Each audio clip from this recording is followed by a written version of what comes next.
All right, guys. Well, here I am. I'm on vacation, and to be honest, I fucking needed it. Doesn't mean I'm not going to be creating content, especially how it's been like just lately. I really, for the small minority of people that think that I just make up excuses. I really am going through some crazy emotional shit. Throw some physical complications on top of it. The dental thing, and it's just been a tough week for me. Um, I don't know. I do have mental health problems, and sometimes I just go through these weird ass episodes and go in these weird like states of despair. I think you guys saw last time when I was with Nick, same shit. And I don't know. I kind of just started crawling out of it. Getting away on vacation is certainly helpful. I went yesterday to a dentist in Garden Grove, and now I have to get full blown surgery, and it's not going to happen until Friday. So I'm on really gnarly antibiotics right now. I went up to Santa Barbara last night, and my parents' dog is in the emergency room right now. Her name is Brava, and she's 11. And when I was how I made $500,000, I had bought my mom a yellow lab back in that period. That was in like 2007, 2008. She was a puppy, and my dad took me. I paid for it out of pocket myself, and like for me, I think it was like $1,000. Like for me, that was like an expensive present to be buying my mom at the time. Totally strung out and I was using drug money to do it, but I wanted to get my mom a dog because my childhood dog Bogey had no, he was still around, but he was at the end of his life. So I wanted to get her a new puppy before he passed away because she really loved Bogey.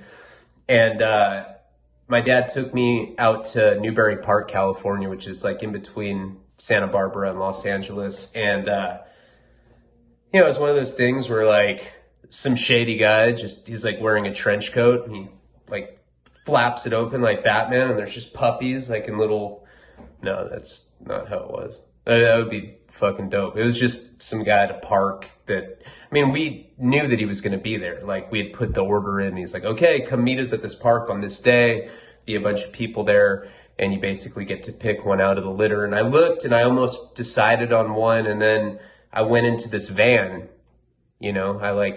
There was a van. I was like, are there any other dogs in the van? And I saw Brava, the one that we ended up getting, and she was just like hiding by herself in the van. I was like, I want that one. That one looks like it has fucking emotional problems. I'm into shit like that. The guy looked at me. I was like covered in acne. I was like, what? I do drugs. So what? And we ended up getting the dog for my mom, and my mom loves that dog. My dad loves that dog. She's been having kidney problems. She's like 11. I think she might be 12. Yeah, we got her in '08. So she's 12, not '07. We got her in '08. And I went away April 1st, 2009. So I've missed a lot of her life. It's more how much she means to my parents, and it's never fucking easy losing a dog. She's been having kidney problems for the last couple years, and I guess she just stopped eating a couple days ago. So they took her to the emergency room, and they didn't tell me. My parents didn't tell me that. I'm like 35. They will not tell me when something's wrong because I'm like too much of a bitch. They're like, I don't know what kind of conversations they have behind my back, but my mom's probably like, should we tell Ryan? My dad's like, hell no. Every single one of our relatives has a dick in an envelope that he sent in some bitch made moment in his life. So they don't tell me stuff like that. Like he almost died from heart complement. My dad almost died from heart stuff when I was in prison the first time. They didn't want to tell me. They figured that I was already going through enough. They didn't want to put that on me. And personally, I'm the kind of guy that wants to know about it. But again, they didn't tell me about Brava until last night. Well, I'm like, where's Brava? I was like, she's in the emergency room. I'm like, well, were you not going to tell me? She's like, oh, we just didn't think of it. I've talked to them like 10 times since I saw them. I'm like, all right, great. So like, I was just getting out of this depression, and then that happened, and that really set me south, Ended up going to Jeff's, and we were going to do the video.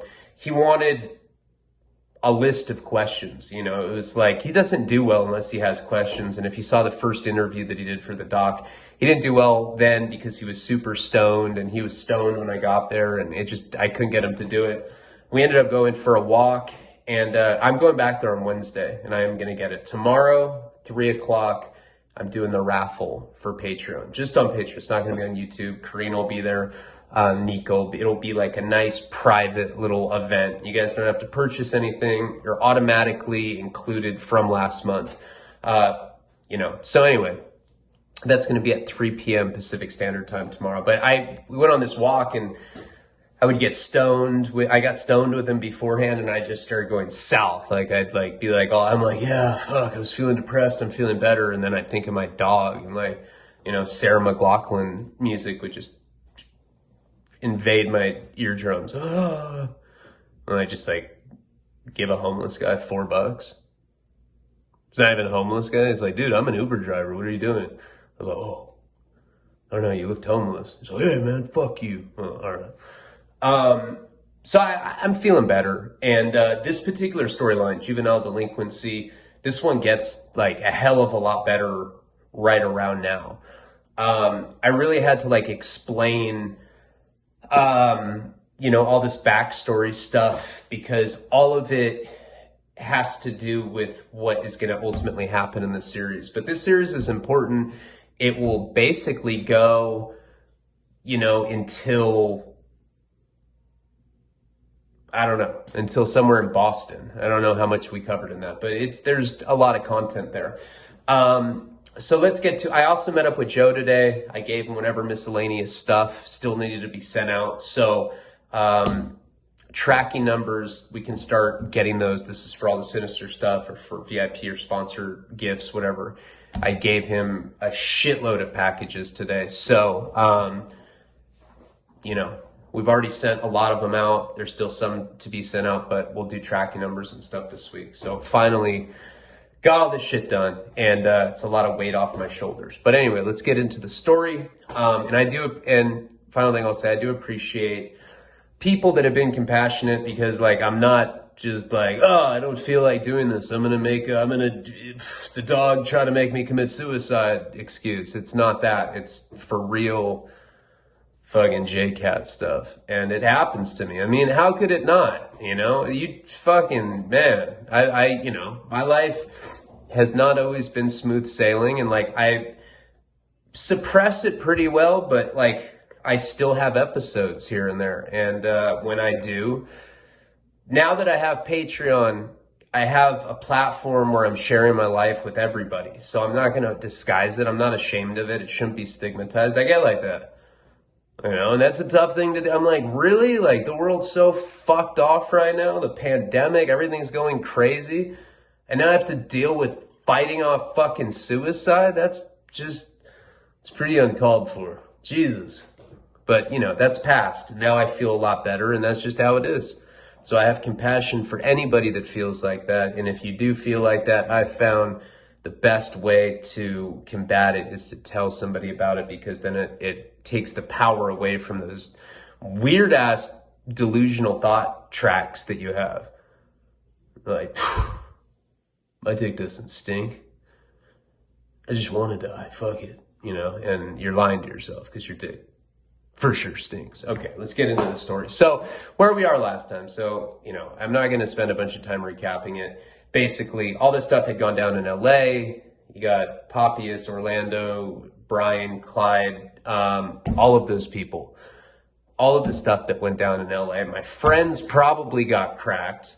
I don't know at this point what happened. All I know is that my parents sent me back to Aspen Ranch in Loa, Utah for the second time. I was like one of the only kids in history to get sent back there. I think I was the only kid in history.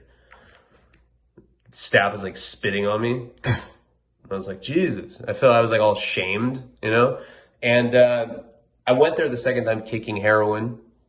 They put me in Roundup, which is the 2-week intake process that they make everybody do. And it's like, it's the super cliche, like child fucking slave camp stuff, Paint a pipe. You're like, all right. Pipe's painted. Do it again. You're like, all right. 10 layers of paint on that pipe, bitch. And then they like, once you're done, they're like, yeah, you see how much we care about you? And they just like throw the pipe. You're like, what? They make you do, it's a horrible example. They make you do a bunch of pointless work. Just coming off heroin's the last thing that I want to do. I'm mad that my parents sent me back there. And I think that it's valuable for you to understand what my state of mind was at that point in my life. I had made a resolution with myself that I was no longer going to give a fuck about anything. No college, no responsibilities, no nothing. Because I was in that period of my life where I had consequences, but they seemed worth it. You know? I'm like, what? I can just do drugs and not go to school and do that every single day, and then maybe I have to get sent away for a few months? That's worth it. Fuck it. And I think that's where that antisocial convict personality kind of came from. You know, it's just like, I didn't even acknowledge consequences. They'd all see it. It's the classic instant gratification thing. If it didn't happen to me instantly, like if I didn't feel something butt fucking me, like, oh, that hurt. I'm not going to do that anymore. Or you're twacked out. You're like, fuck it. Oh, just keep doing it then. Just keep punishing me. You won't, bitch. Yeah. You know. I just didn't care. I had literally I just didn't care about the future. So now I'm there and I know that I want to run away. I'm 17. I'm going to be 18. Once I'm 18, they can't do anything. Now, this is the way that programs work in America. As I've explained, your parents will do the 60-40 custody split. That's how they can touch you. They can restrain you. It's called a 3-point restraint. That's when you're 16. They can take it a step further. So like where I'm at, Aspen Ranch is considered, you know, one of many, you know, kind of low level bad kid place, you know, like you can be pretty bad and go to places like that. Like there are kids there that like had planned school shootings and like their parents found a notebook and they're like, oh my God. Looks like Sam wants to kill about 47 people from his school. Fuck it, let's send him to some ranch in Utah. That'll make him not want to do that, you know? And then the guy doesn't. He just, you know, he becomes a gamer. He's like playing Call of Duty with people, kind of like trembling. And people like that probably usually go on to become chomos or something. They're just weird, socially awkward people. So there were people like that. I mean, there were people that were like emotionally unhinged to the point where they wanted to plan school shootings. But there's also places that are more severe than that in the United States. Provo Canyon, Utah, which I'd gone to when I was 16. If you guys remember that whole debacle with the toga party and all that shit. That's Provo Canyon. So Aspen Ranch, kind of like low level, but still kind of bad school shooting type people. You get to a level above that, and they were sending you away to a place called Samoa. You know, so you go to the Samoan Islands, and we'd hear horror stories. I don't know how true it was, but we'd hear, oh yeah, man, if you cuss, they tie you to a tree, and they don't even give you bathroom breaks. Oh, you have to shit, you have to piss, you just have to do it on yourself, fuck it. And you're just like tied to a tree. It's like the entire program, just kids like tied to a tree. That's how they discipline you out there. You'd always hear these horror stories of kids that had gotten sent to Samoa because they don't have the same child cruelty, you know, cruel and unusual punishment laws against children that they do in the United States. I mean, I think Samoa is like a territory, but they have like different like regulations or something out there. I don't know. This is all hearsay, you know, like, I mean, I'd hear people that would come back from there and like they'd be at a program, like they'd kind of come down, I guess, behaviorally, and like now they're at this kind of program like Aspen Ranch, and they'd like tell us stories about Samoan, you know, they'd be like, yeah, dude, we had to skin, you know, raccoons if we made anybody mad, and then we'd have to wear the raccoon masks and chase each other down the hallways, and they were trying to get us back into our primal way of thinking. And of course, that's not true. That's just sensationalized, but it was weird stuff like that. I don't know. An example is like, they'd have girls, like do role-playing games with the person that allegedly raped them. Like, so they'd pretend like they were talking to their rapist. And they'd like make girls do this. Girls would be like, I don't want to do this. They're like, get on stage. And you'd be like on a stage with a spotlight. And you'd be like, what do you want to say to Mark? Screw you, pal. No, say what you really mean. Say that you want to bite his cock off and, whatever. So you'd hear weird stories like that. I mean, that's cruel, but you'd also hear about the physical stuff that they do, tie to a tree, etc. So that's Samoa. The next level up from that, yeah, it gets worse than that. I don't know how much of all that is true with Samoa, but it gets worse. Your parents can get extended custody of you. They can go, and that's the worst thing ever. Think about it. You're like a juvenile delinquent. Hold on, my phone's dying right now. Okay. And I can't even tell if like that corrected the issue. It just said that it wasn't charging or whatever. Just imagine that you're a juvie. So if this video cuts out, I'm really sorry. I thought it was charging right now. Your parents can go to court and petition to the court that you're not ready to come home. So you're like 17 like me, right? My parents could, in theory, have gone to court and be like, look, he's unfit. He's a piece of shit. We want him to be in there until he's 25. And they can get extended custody out of your best interest. And you can be locked in a place like this till you're 25. That's fucked up. People like that like go on to like kill kids at summer camps wearing hockey masks and shit. I mean, what's that going to do to you? You're in a place like this until you're 25. And the problem with that is a lot of those older guys molest kids. You got 23-year-olds with like 14-year-olds. And they've been in there like their whole life. They're just complete weirdos. And they like rape kids. And that is for real shit that's going on in those youth programs. And there's been a lot of controversy over the last few years. Some kids have died at them. And there's a lot of sexual assault stuff that's happened. So I think they're slowly kind of getting phased out. But for a while, it was a completely unregulated, corrupt industry. And at this point, I just wanted to get the fuck out of this place. Now, the first time I was there, as I've explained, I knew about this scandal that had happened where the program director, Aubrey, this just marshmallow of a lady, and I'm not like, come on, you have a weight problem, but this was beyond that. This person looked like she ate, she'd like gnawed on men's shoulders and shit. Like it was a drumstick. I mean, she didn't even look like a person.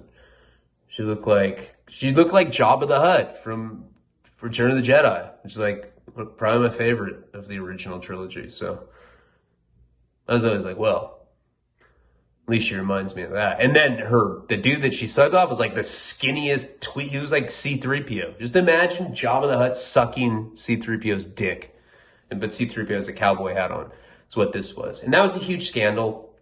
He got asked to leave. And now that guy, Shane, this redneck, gross ass guy, is running this roundup, which is the intake where I'm doing the little like work detail shit for 2 weeks before they assign you to an actual team and you're with the group of people that you're going to be living with for a long time.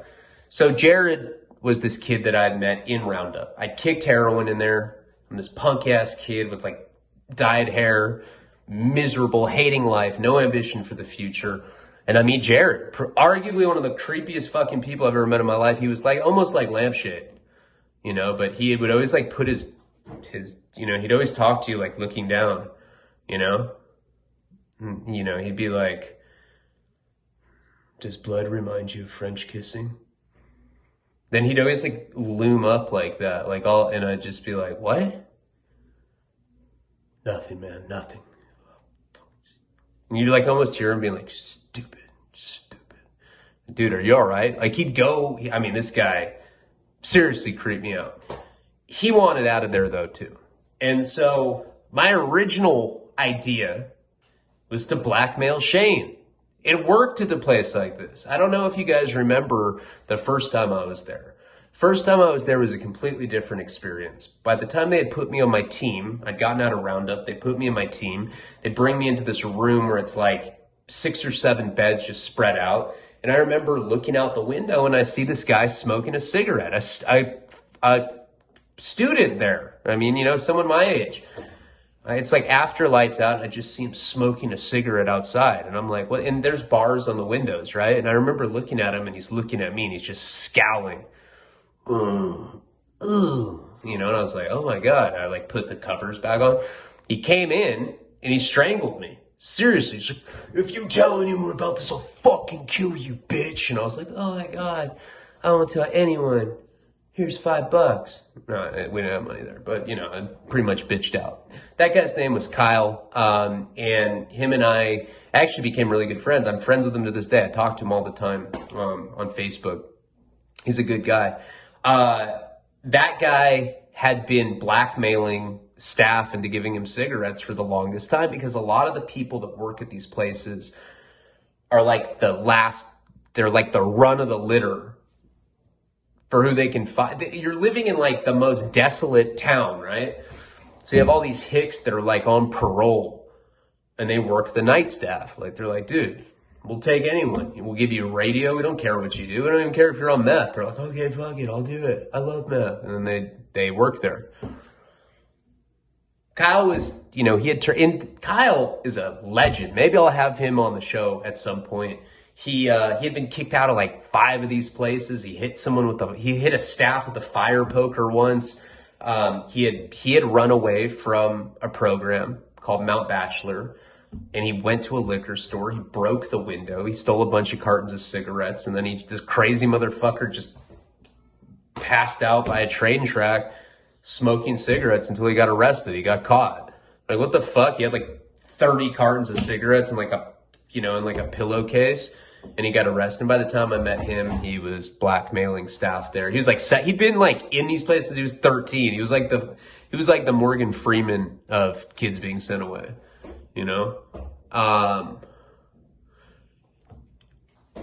The last day that he was there, he'd already turned 18, so he was leaving the next day. And that happens a lot. You turn 18, they let you go.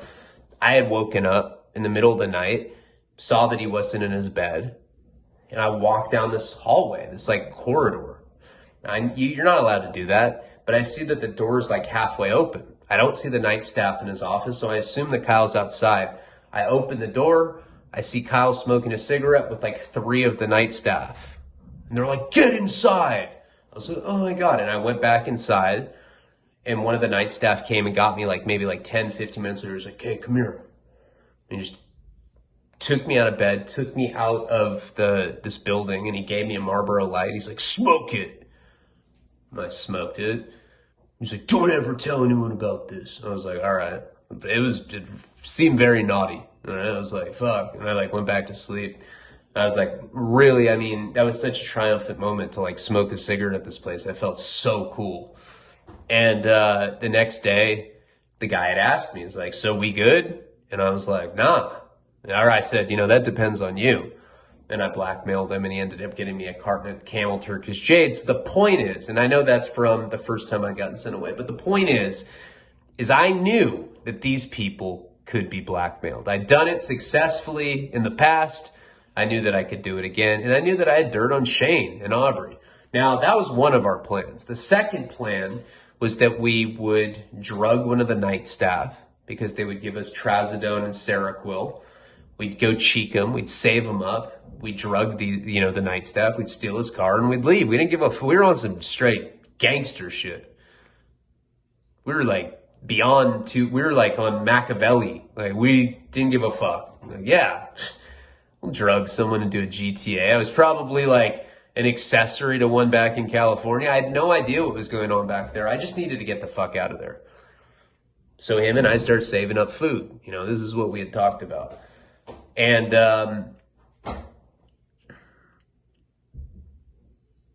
every day, him and I would like pair up together and we would talk about what our plans were going to be. I mean, we were ridiculous. You know, it's like, I don't know. Maybe we can buy some property in Scottsdale, Arizona. I don't know, fuck it. Start a counseling center. Help other troubled adolescents. We're like the most troubled adolescents ever. Like, just complete that. How am I going to buy property in Scottsdale, Arizona? No idea, but you know, that's part of being 17. You're delusional. I just wanted out of there. And I had told him about blackmailing Shane, and we had talked about drugging the night staff, and those were kind of like our two decisions. Now, this guy, Jared, just so you know, he's like this 5'1", timid guy. Although he says weird stuff, you know, like, have you ever thought about killing someone you know as pet? I was like, all the time, man. All the time. It's like the first time he ever smiled. He's like, me too. I was like, no, I was joking, you fucking creep. He's like, oh. He was so socially awkward. Like, he couldn't tell that you know how I am. I'm like really sarcastic. You know, I'd always say like off the wall shit. I'd be like, it's 69. He'd be like, oh, I don't know, man. I like girls. I'm pretty sure. I was like, well, you're only gonna know if you try. He's like, all right, fuck it, let's do it. I'm like, dude, no, I'm joking, man. He's like, and then, you know, he'd really take it hard. So he was scared for the blackmail plan, because the blackmail plan, it meant that we'd have to have some interaction with them.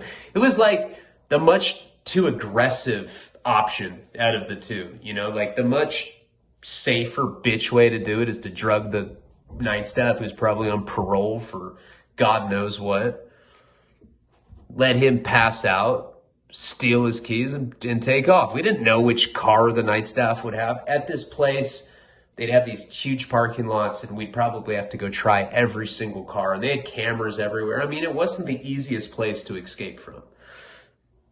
So saving up the night meds was what we wanted to do. And this would be a reoccurring thing throughout my whole life, saving up night meds and trying to fucking drug staff so I could escape places.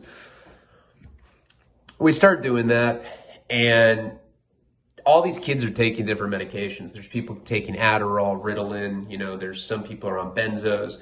So we all start kind of trading drugs, and him and I start getting as much Adderall and Ritalin as we can so we know that once we escape, I knew this place well because I had spent time in the surrounding area, as I explained before. I was a greenhorn, which was a higher level. So when my parents came to visit me, I'd be able to go off the premises of this place, right? And I got to know the surrounding city. And I you know, it's right next to this place called Richfield, Utah. It's in Wayne County. And there's a lot of national parks. Mostly it's a very, very, very, very long, lonely stretch of highway. It's about 3 hours away from Salt Lake City. You know, it's usually just truckers, lonely truckers, listening to Drug Stories for Truckers, Volume 1. It's a trucker highway, you know, in the four corners, New Mexico, Colorado, Arizona, and Utah.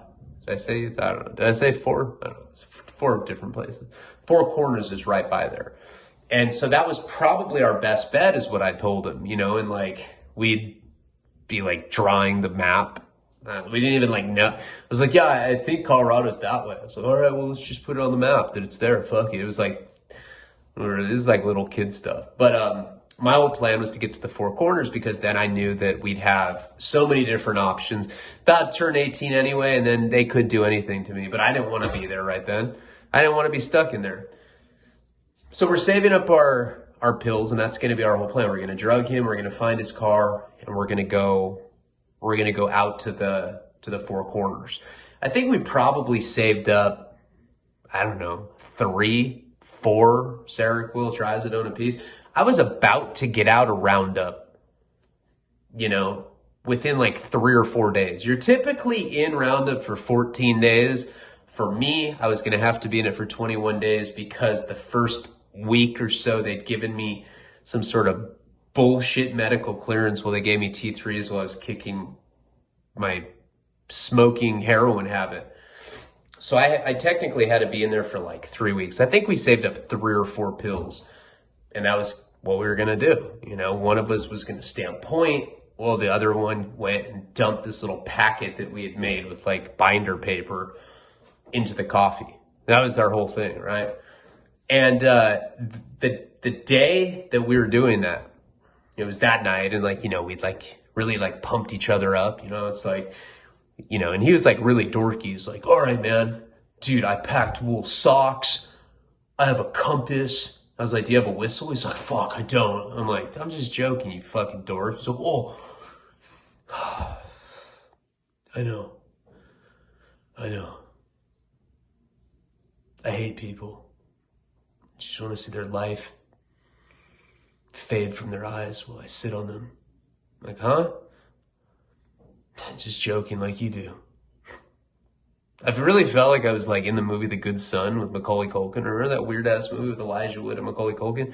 Felt like he was that guy, but he was like this little dorky. His nose was like this big. He was pale. He was short. He had like the weirdest haircut. Later, he became a paparazzi. That doesn't fucking surprise me one bit. That day that we were doing it, I ended up getting a phone call with my parents. It was the first time I talked to them since I'd been there, and they took me out of Roundup, and they took me all the way to another building, like far away from the main house where because we were living downstairs in Reflections, the area that's kind of where you go if you're misbehave at this place. It's like being in jail within there. It's like the whole of youth programs or whatever.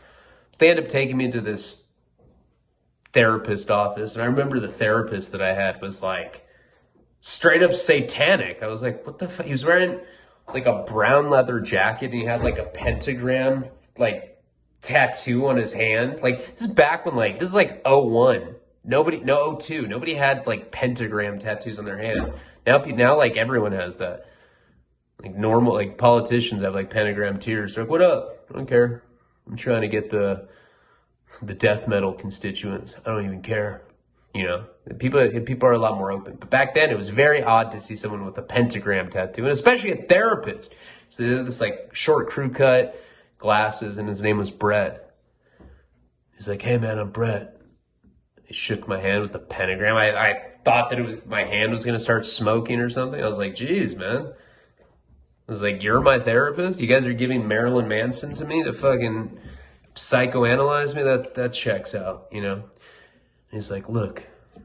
And he always talked like very like Gandhi-esque. He's like, look, I'm not here to interfere with your relationship with your mother and father. The only person that can interfere is yourself. And he'd like always make these like weird hand movements. I felt like he was doing some like elementary school like choreographed dance, like everything he said he'd punctuate with that. He'd be like, well, only you can prevent forest fires, and I just like, he was the weirdest guy. I was like, all right, man. It's like, so you call your parents, you talk to them, and I'm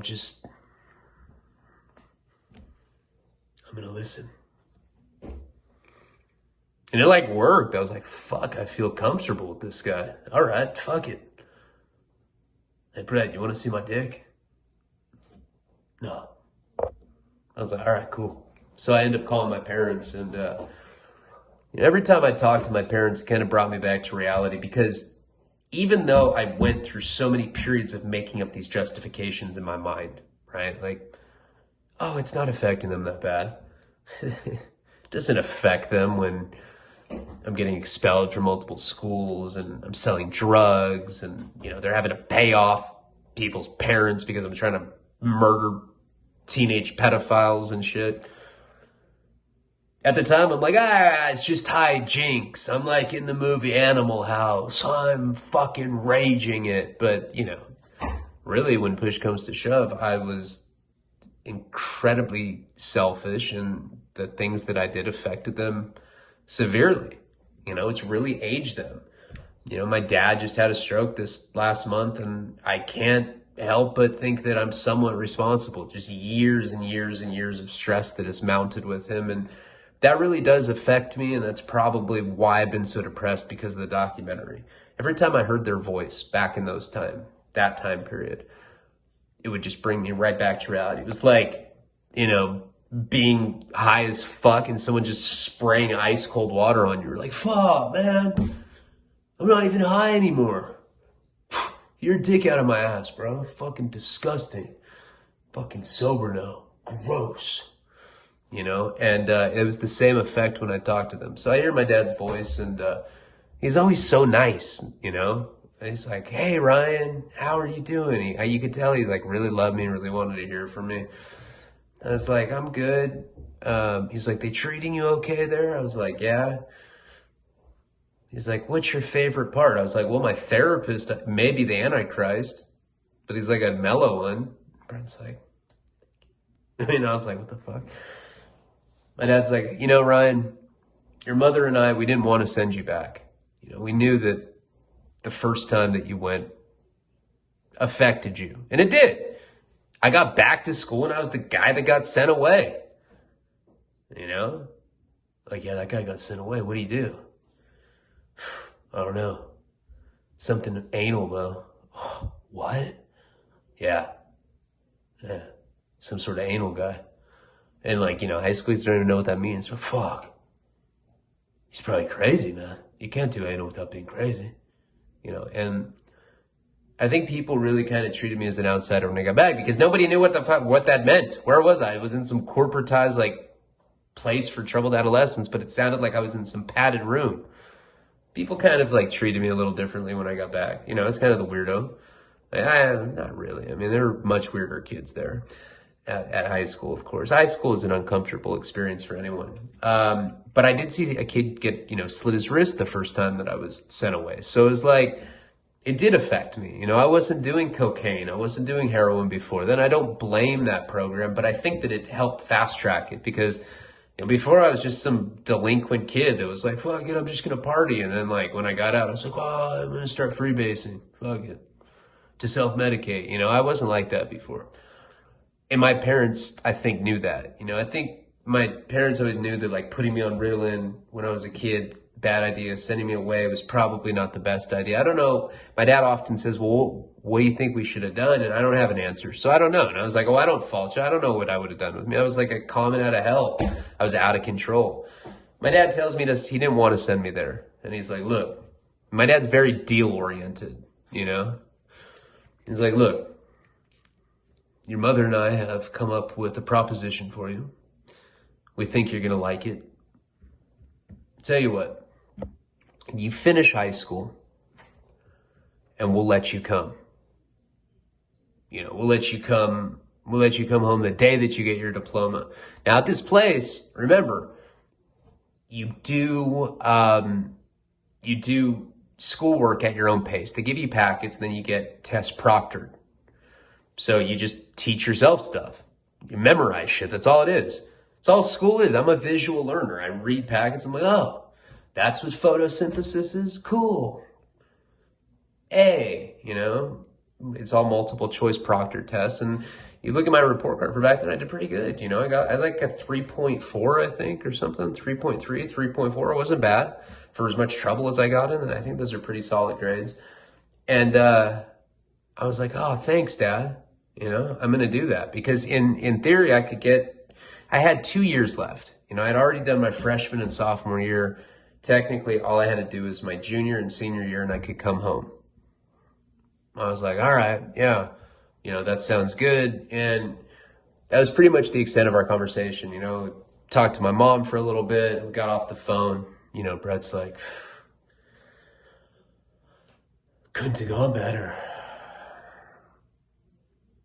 At all. I was like, dude, I really did love that guy. He's cool. I'm friends with him on Facebook. That'd be funny to get him because if you saw him, you'd be like, oh my God, I thought you were like completely making up how this fucking guy is. He's just like that. It's not even like an exaggeration. So I ended up getting off that call and I go back to Jared and I kind of had a change of heart. You know, I was like, man, I don't know. And he's like, you're gonna bitch out?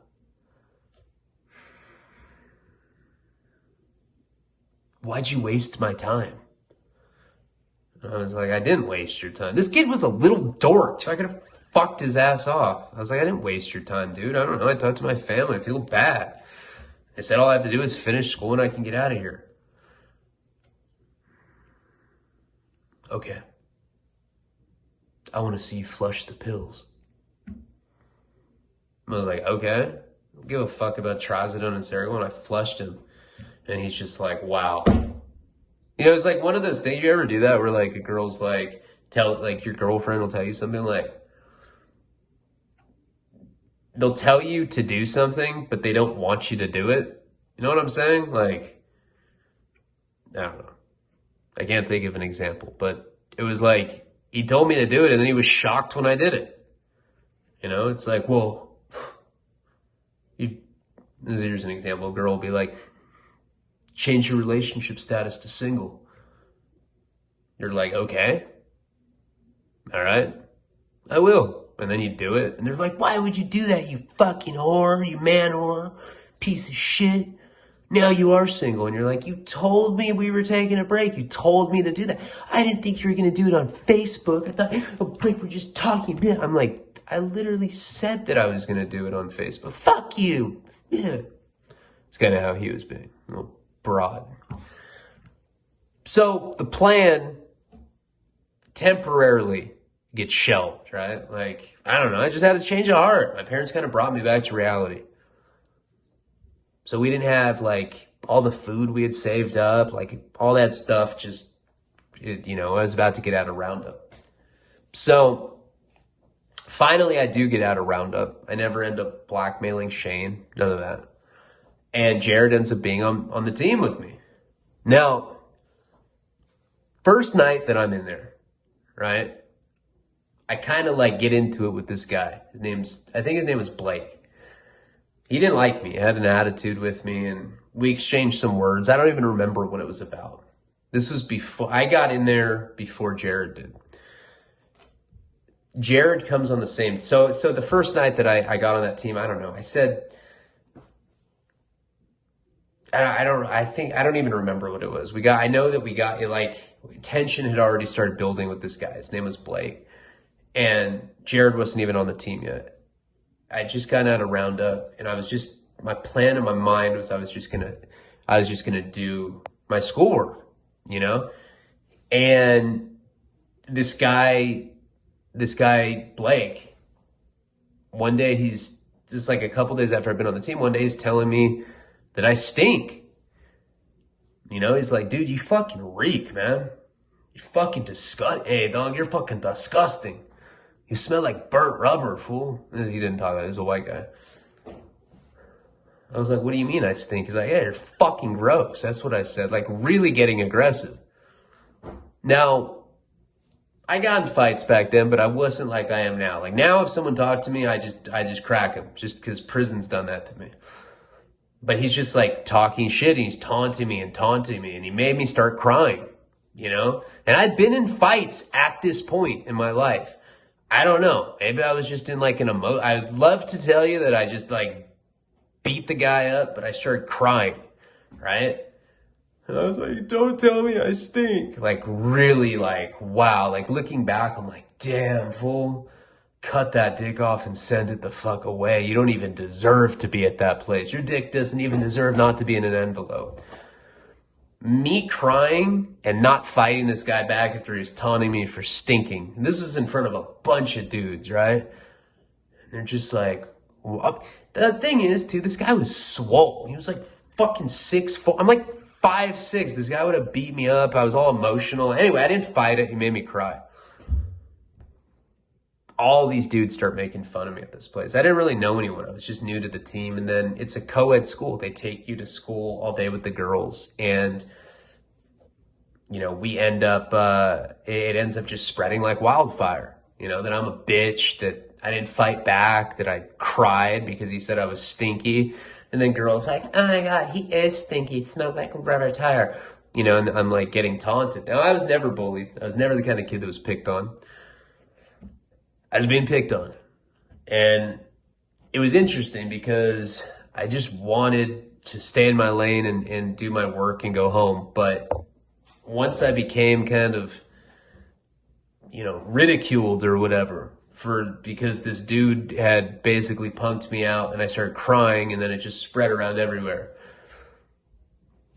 I was like, fuck this. I got to get out of here. Now, Jared, he is the shit that he says.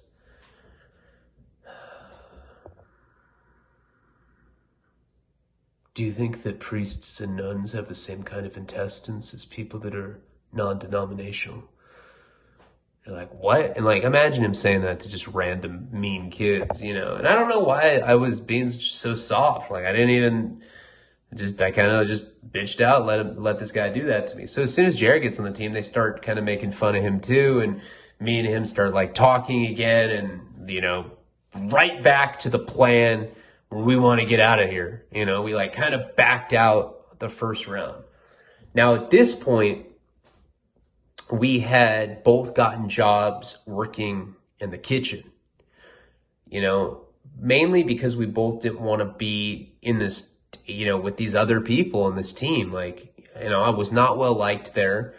I got punked out like the first day that I was there. You know, if that happened to me in prison, the butt fuck humor would not be humor anymore. It'd be like no Ryan Leone author. Ryan Leone butt fuck victim. I'd be like, hey, it's butt fucked in '02. Yeats, gone. Now I do Percodan. This is my story. That was what my channel would be like, but I didn't get butt fucked in prison. I made it out there with Yeats intact. Him and I started working in the kitchen because we didn't want to be around all these people talking shit. And this is right around now we want to leave again. I don't know what his deal for wanting to leave was. He probably wanted to, you know, he probably missed murdering women and stuffing their bodies in, you know, laundry chutes or whatever this dude was doing before. He was really creepy like that. He wasn't so much when I met up with him that second time when I beat off in his bathroom, like years later, when he was like a paparazzi guy. He was really creepy when he was younger though. And so by working at the kitchen, we would, you know, go to school, and then as soon as school was done, they'd bring us to the kitchen, and we'd basically be in the back, and we'd help the dietitian prepare all the meals, and then we'd go serve them. That way, you know, we didn't have to be around our team. We got those jobs right away. And we started noticing that Cisco, which is like the food supply company, started bringing these big trucks, these big shipments full of food, right? And the truck would come in, and people that worked in the kitchen, including Jared and I, would have to go on the loading dock and pull boxes off, and that was the load, and that was it. And I was like, that's our ticket out of here. We can go in the Cisco truck. Jared instantly was about it, you know? So we start planning that out, you know? We're like, look, it'll be like in the movies. It'll be like some crazy like prison escape shit. Cisco truck will come. We'll go unload stuff. And they did supervise us to a degree, but it'd be easy to get off, right?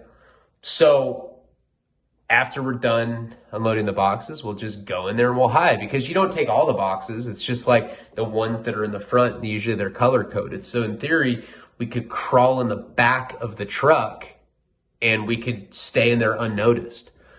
So we start planning it again. Same thing as before. We're like going to get food, all that stuff. One day, and we had never made an exact plan of when we were going to do it. I've probably been at this place total like 4 weeks now, maybe 1 week on my team, and I was being ridiculed. I was like unpopular, like, and I'd never been in a place where I'd been like the lame, you know, but I was the lame, you know. I'd be like, hey man, I'm Ryan from San. Shut up! You're the lame. We've heard of you. So one day, completely unplanned, we're in the kitchen. We have our little plastic, whatever, food cap on, you know, that you have to wear. We look like Laverne and Shirley and shit, you know? And we're in they weren't even saying that a shipment was coming in. It wasn't even like, we were just in, I remember we were in the big freezer, and we end up going, for some reason, like in the back place where, you know, the staff would usually be to help us unload stuff from the loading docks or to supervise us from it. I don't remember why, but for some reason we went back there. Maybe we had to like I think maybe we did have to throw something away or something. We ended up going outside. And it's not like if you go outside, you can run away from this place. There's barbed wire everywhere. It goes down this huge dirt road, and then you're on this highway, and it's like 3 hours of just a lonely trucker highway. When we go out to take the trash out, we realize that there's one of those big brown UPS trucks, which is even better than a Cisco truck. And the guy's not there. He's probably delivering something to the main house, a bunch of packages. People get care packages all the time. We didn't have any of our food. We didn't have any of nothing, no plan. We just both wanted to get the fuck out of there. And so we walk up to the truck, and back then, I don't know if UPS trucks still work like this, but it has it's like a U-Haul. Like you open it from the bottom and then it just flies right up. And sometimes they can lock. I know nowadays they can lock them because my friends try to jack them all the time because there's a lot of valuable stuff in UPS stuff. This is people that I was in prison with. They'd tell me about like all these hustles they do with certified postal shit and also UPS, because a lot of people, especially in poor areas, will pay their rent with cash. They'll send it certified mail. So if you had certified mail bags, I mean, people are telling me they're coming up on 150, 200,000 a lick on that, and just dress up like a postman. But anyway, we end up opening the back of this truck, and it just opens right up. A bunch of cardboard boxes, It's the kind of thing, though, where it was going to be really difficult for us to be able to close it. There was going to actually be no way for us to close it, and we were like trying to figure it out and everything. We're going to leave right there and then. And we couldn't figure out how to reclose the thing. That was like one of our central issues. And while we were back there, we saw the UPS guy, like one of us was standing point, another one was like trying to figure out how to like open this thing up and down. And Jared noticed that the guy was coming back. So he was like, hey, he's coming back. And we ended up leaving. So we didn't go in the truck or anything. But we're trying to figure out in our minds how we could get into this UPS truck and actually make a clean getaway. Cisco truck didn't have the back like that. Like they would come and close it themselves after they unloaded everything. So that was like the plan. That was like, I think the first time we'd even seen a UPS truck. So we could have left right there and then, but we didn't. But now it kind of like whet our appetite. That was the first time that we actually like got in a truck and we're like it was close. Like we could have just hid back there and hoped that the guy like just thought that he accidentally opened it, but we were too paranoid to do that. I just remember that was the day before we were back. We had the second time when we were back there, we were working in the kitchen. We didn't have any of the food with us. We didn't have any of the supplies, none of the wool socks, not the compass or little fucking Boy Scout whistle that Jared had wanted to bring to the table. We had nothing, but the Cisco truck was there and it was a good opportunity. And we just whet our appetites the day before by getting on that UPS truck. I mean, we could fucking taste freedom. We were back there, we were crawling around, there were all these packages and shit, but we didn't end up going. That second day, we're back on that loading dock again. And of course, like that day, they took us to the basketball court that night after we were off working in the kitchen. And we were walking laps and we were trying to figure out, we're like, okay, well, like, how can we do it without them noticing? Because we'd be dead in the water if the UPS guy had come out and seen that the door was open. He would have obviously probably looked through to see if there was a kid in there, considering what the nature of this place was. So we were trying to figure it out, but it really got our momentum going. So that next day, we're back in the kitchen and Cisco truck pulls up. So it's not the UPS truck, it's Cisco this time. And like I said, they would color code which packages were coming to us. All the ones that were going to Aspen Ranch, let's say, were like green, right? They had like green labels on them. So as soon as there were no packages left with that particular color code, the guy would close the door and everybody would leave. Now there was a guy that was standing out there. I don't know, one of the staff, I forget what his name was. And he was one of the cooler ones. He was an older guy. He's probably like in his 60s. He was like one of these guys that's worked there forever. He's just like, a fixture in the small, desolate town there. And he gets distracted pretty easily. So when we saw the truck that second time, I think because we'd actually gone on the UPS truck, it kind of like made us less scared. This staff member, I forget what his name was. I think it was Mac. It was like this older guy. Mac, let's just say his name was Mac. Mac was standing like on the loading dock, kind of supervising, and somebody called out to him. I think like a female staff, like one of the nurses, and she was like going into the main entrance of the house. So we're just on the loading dock. It's Jared and I aren't the only ones out there. It's like 5 or 6 other kids. And we're all loading boxes. And the way that we would usually do it is like we just grab one, we'd walk all the way to the freezer, place it in there, and we come back. So it's like this rotation. So we kind of just lagged behind. And I remember our adrenaline was pumping. And I was like, "Are you ready?" He's like, "Dude, I can literally taste the semen." And I was like, "What?" "Oh, I don't know, dude. I need psychotropic drugs." Said some weird shit to me. But anyway, he,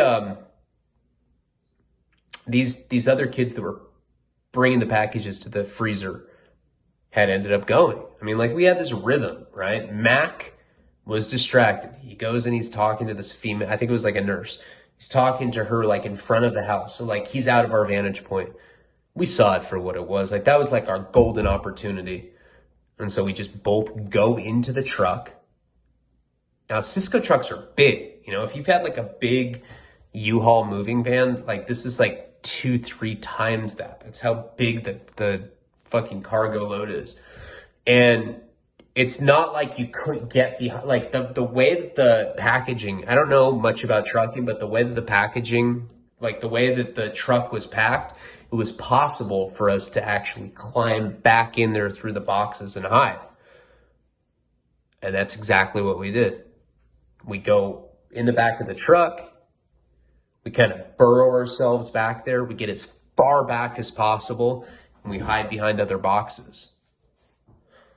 And we can get into our adventure escaping from Aspen Ranch in 2002 when we get into the next video. Appreciate you guys so much. I'm feeling a lot better. I don't know if you can tell, but like this storyline definitely like gets pretty crazy. This all leads up to Boston. So this is like everything that happened to me before Boston. Don't forget Kelly, Poppius, Orlando, all those guys definitely are about to come back into the storyline. We figure out what happened to them, and then this whole thing that's happening with escaping from this place. It's pretty wild. It collides. All these different backstories from this era kind of like collide into one grand finale. Jared kills someone. He's like, "Fuck it. I just want to kill." All right, guys. I'll see you very soon. Remember, raffle tomorrow, 3 o'clock Pacific Standard Time. That's Monday. And yeah, get Karina on here. She's looking extra sexy. I'm going to go have sex with her right now. Maybe. Kinda. Palabra.